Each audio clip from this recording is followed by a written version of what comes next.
Hi Year 10s, and let's talk about some terminology that we're going to use when we're describing what's happening with our graphs. Remember, with our graphs, we've got a sine function that looks like this. The distance from the center to the maximum, or the distance from the center to the minimum, is called the amplitude. Alright, so they respectively demonstrate the amplitude. Now what if we change that and our amplitude gets bigger?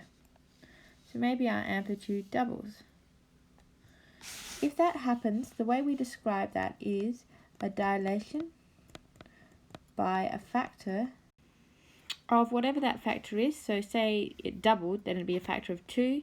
Say it got half as high, then it'd be a factor of a half. But whatever it is, factor of whatever that factor is from the whatever axis, where this is the whatever axis. So by that I mean, often we'd call that the x-axis, but sometimes you might be graphing something like y equals sine theta. That means the axis would be theta. If it was y equals sine t, the axis would be t. So it's dilation by a factor of whatever, however many times bigger it became, if we zoomed it out or pulled it out, from the horizontal axis. So that's that one. Now this one is about the period. Remember, the period is the horizontal distance for one complete cycle. Well, if we look at this, we've got two things going on here. In the red one, our period is become smaller. And it's become approximately half as small as the other one, because we've got two cycles occur in the space of one.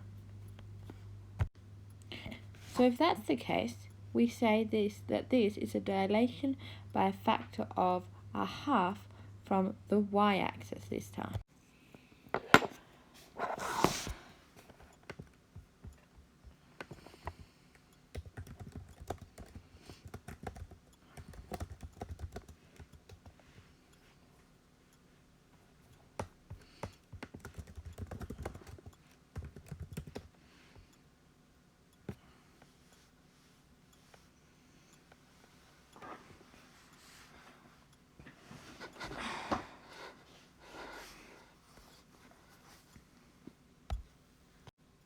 So if our original function looks like this, so this would be y equals sine x, for example, what we can see here is that we've got some shifts.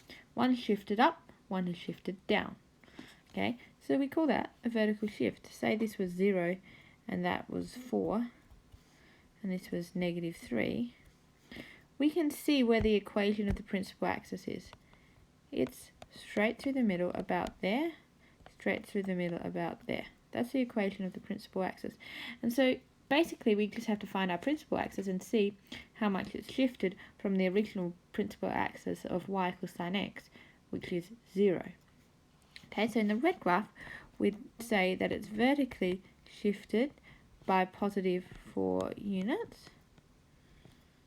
And in the blue graph, we'd say that it's vertically shifted by -3 units.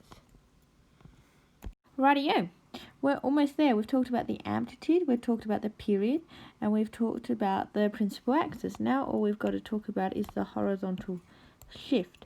So if I have a graph that looks like this, and it keeps going and going and going, and then I have a graph that looks like this. Let me just draw it in.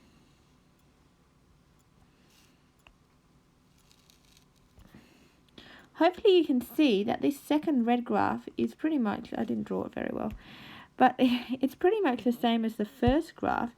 It's just been shifted horizontally. Okay, you can see that this point here has been shifted to that point, and then this point here has been shifted to that point, and then this point has been shifted to that point, and every point seemingly has been shifted across by the same amount. So that indicates that we've had a horizontal shift. So we could say that this is a horizontal shift of however many units it is. So maybe this is of 30 degrees. Because remember, with a sine function, often we would graph against degrees. So if this was the normal sine function, that would be 180, and that would be 360.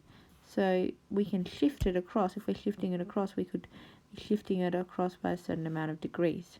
And then we have one final version. What about if we have this version right here? Exactly the same, right? The blue one and the black one? Well, not quite. It's been flipped. You imagine grabbing that black one and flipping it, you'd get the blue one. So if that happened, we say that it's been reflected in the x-axis. So there you have it. We've talked about 5 different transformations. You can dilate in the x-axis, which means you sort of keep the center the same, but you drag it out on either side so that you're increasing the amplitude. You can then dilate in the horizontal direction, or dilate by a factor from the y-axis, which means you're dragging the graph out horizontally or pushing it in horizontally, keeping the amplitude the same. You can then vertically shift, where you're moving the whole graph up and down and you're moving the principal axis up and down.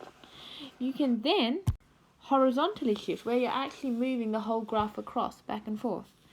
And finally, you can reflect. You can reflect in the x-axis, which means you flip the graph.